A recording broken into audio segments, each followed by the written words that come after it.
పూరా లోకల్. ఢిల్లీ మంత్రి Atishi శ్రీకి election commission నోటీసులు ఇచ్చింది. బీజేపీపై చేసిన ఆరోపణలకు రేపు 12 గంటలలోపు వివరణ ఇవ్వాలని నోటీసులు జారీ చేసింది. బీజేపీలో చేరాలంటూ ఆ పార్టీ నేతలు తమను సంప్రదించారని, పార్టీలో చేరకపోతే జైలుకు వెళ్లాల్సి ఉంటుందని బెదిరించినట్లు అతీషి ఇటీవల ఆరోపించారు. బీజేపీలో చేరాలని సన్నిహితుల ద్వారా బీజేపీ తనను సంప్రదించిందన్నారు.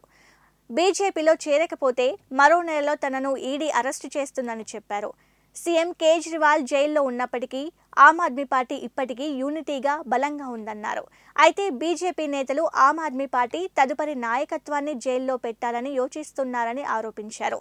లోక్సభ ఎన్నికలలోపు మరో 4 మంది ఆప్ నాయకులు సౌరభ్ భరద్వాజ్, అతీషి, దుర్గేష్ పాఠక్, రాఘవ్ చద్దాలను ఈడీ అరెస్టు చేస్తోందని ఆరోపించారు.